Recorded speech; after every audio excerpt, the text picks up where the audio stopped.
There is a kind of anger that arrives quietly. It does not always begin with shouting. It does not always begin with violence. Sometimes it begins with silence, a tight jaw, a clenched fist, a racing heart, a thought that repeats itself over and over. They should not have done that to me. And then, before we understand what is happening, something ancient wakes up inside the body. Not irritation, not frustration, not a bad mood. Rage. Rage is not just anger turned up louder. Rage is anger that feels as if it has crossed a line. It is anger with history behind it. Anger with memory. Anger with pain. Anger with a demand. It says, look at what happened. It says, something was violated. It says, I cannot ignore this anymore. But the question is not whether rage is real. The question is, what do we do with it? Because rage can destroy a conversation in seconds. It can damage a relationship with one sentence. It can make a person say things they do not truly mean, do things they later regret, and become someone they barely recognize. But rage can also be information. It can be a signal, a messenger, a doorway into something unresolved. And maybe the most important question is not, how do I get rid of rage? Maybe the deeper question is, what is my rage trying to show me? Most people are taught to fear their rage. Some are taught to suppress it. Some are taught to justify it. Some are taught to weaponize it. Some are taught to be ashamed of it. But very few people are taught how to process it. To process rage does not mean to act it out. It does not mean to explode. It does not mean to send the message, make the call, slam the door, or win the argument.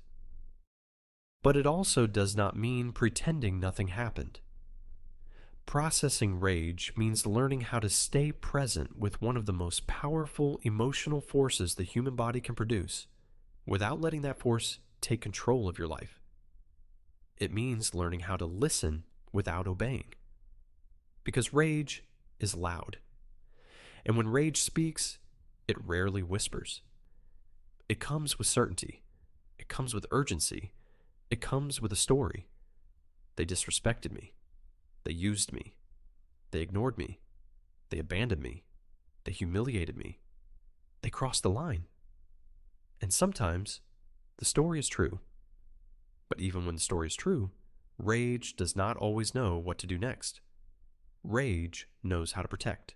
Rage knows how to push away. Rage knows how to fight. But rage does not always know how to heal. That part belongs to consciousness. That part belongs to the pause.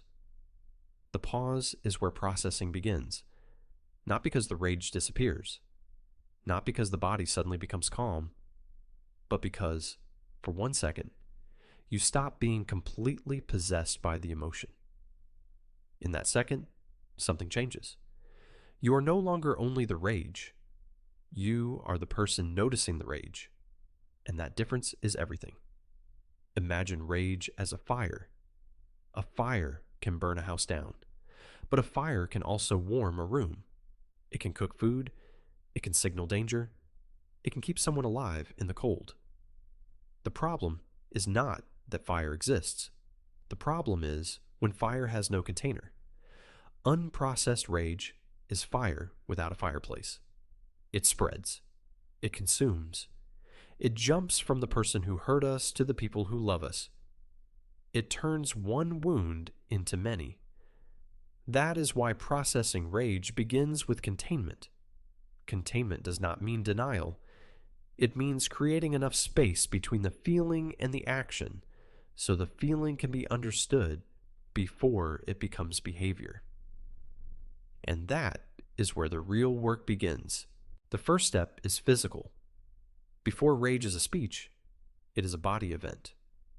The heart beats faster, the breath becomes shallow, the muscles tighten, the face becomes hot, the body prepares to defend itself.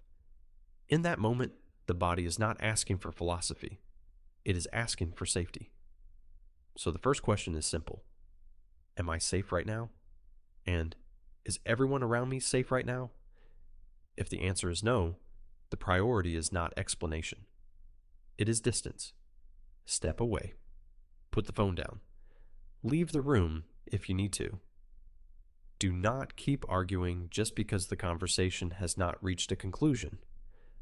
Rage does not need closure in the first 5 minutes. It needs containment. Sometimes the most powerful sentence you can say is, "I need a moment before I respond." Not because you are weak, not because you lost, but because you are refusing to let rage choose your future. That pause may feel uncomfortable. It may feel unnatural. It may feel like you are losing control of the situation. But in reality, the pause is where you begin to take control back. Not control over the other person, control over yourself.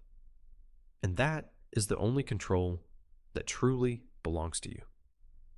When rage rises, it often creates a false sense of urgency. It says, answer now. Defend yourself now. Attack now. Make them understand now.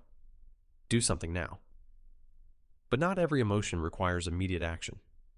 Some emotions need to be felt before they are followed. Some emotions need to be understood before they are trusted. And rage is one of them. Because rage can make the body feel powerful while making the mind less clear. It can give you energy, but take away perspective. It can make you feel certain, even when your nervous system is overwhelmed. This is why the next step is breathing. Not magical breathing, not perfect breathing, just enough breathing to remind the body that it is not trapped. When rage rises, the breath often becomes short and fast. So you slow it down. Inhale. Pause. Exhale longer than you inhaled. Again. Inhale. Pause. Exhale. Do not force yourself to feel peaceful. Do not demand instant calm. Simply create space. Space between the feeling and the reaction. Space between the wound and the words. Space between the fire and the decision. That space is where wisdom can enter. Because when the body feels threatened, the mind begins to search for danger everywhere. A neutral face may look like rejection. A delayed answer may feel like abandonment. A small criticism may feel like humiliation. A disagreement may feel like disrespect. And suddenly, the present moment becomes bigger than itself. It carries echoes. It carries memories. It carries old pain. This is why rage can feel so intense. It may not be responding only to what happened today. It may be responding to everything that this moment reminds you of. Someone makes a comment, and the reaction feels enormous. Someone cancels a plan, and the body reacts as if abandonment has returned. Someone criticizes you, and suddenly it feels like every humiliation from the past is standing in the room. Rage often travels with memory, not always conscious memory. Sometimes the body remembers what the mind tries to forget. And this does not mean your rage is wrong. It means your rage may be carrying more than today's event. That is why you cannot process rage only by asking, "What happened?" You also have to ask, "What did this touch in me? What did this awaken? What did this remind me of? What boundary felt crossed? What need was ignored? What pain did I not want to feel?" These questions do not make you weak. They make you honest. Because rage becomes dangerous when we treat it as a command. But rage becomes useful when we treat it as information. And information needs interpretation. If someone disrespected you, rage may be telling you, you need a boundary. If someone betrayed you, rage may be telling you, you need protection. If someone ignored you repeatedly, rage may be telling you, you have been abandoning yourself to keep the peace. If someone took advantage of you, rage may be telling you, you need to stop negotiating your own dignity. But if you do not listen carefully, rage may convince you that the only solution is destruction.